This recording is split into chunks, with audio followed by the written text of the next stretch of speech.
Okey, kita mula balik. Kali ini kita buat kelainan. Mesej rumput sambil menyanyi. tak pernah dibuat orang. Bukan apa saja je kan. Sekadar hiburan. Oh.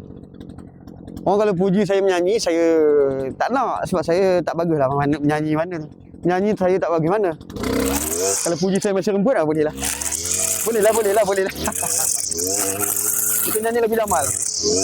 Malam menanti siang yang menanti malam sebagai begitu lamanya masa memisahkan kita hingga ku terlupa pada para lupa.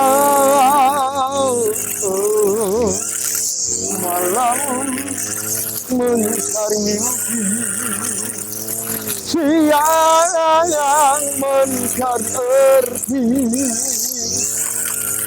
tersingkap seribu makna,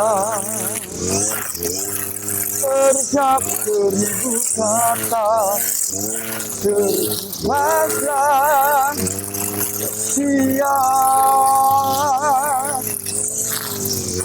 Sekian lama berpisah, akhirnya bertemu, mengenang dosa, mengenang rindu, dan ternyatalah cintaku yang satu.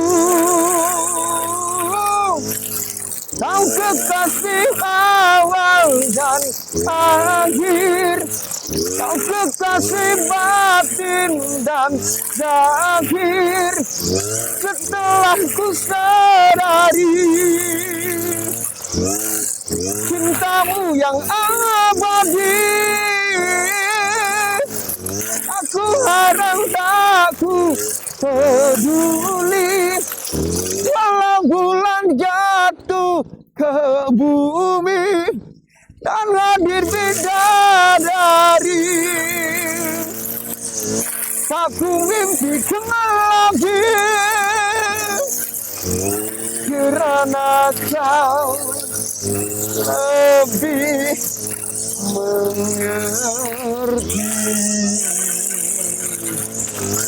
kerana kau lebih kasih.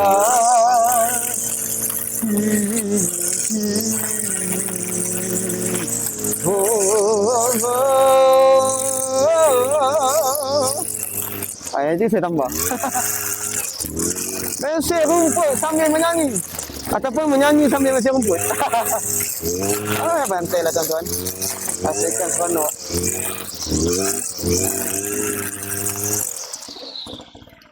Ini bukan apa ni, suara saya boleh didengari sebab saya pakai mic.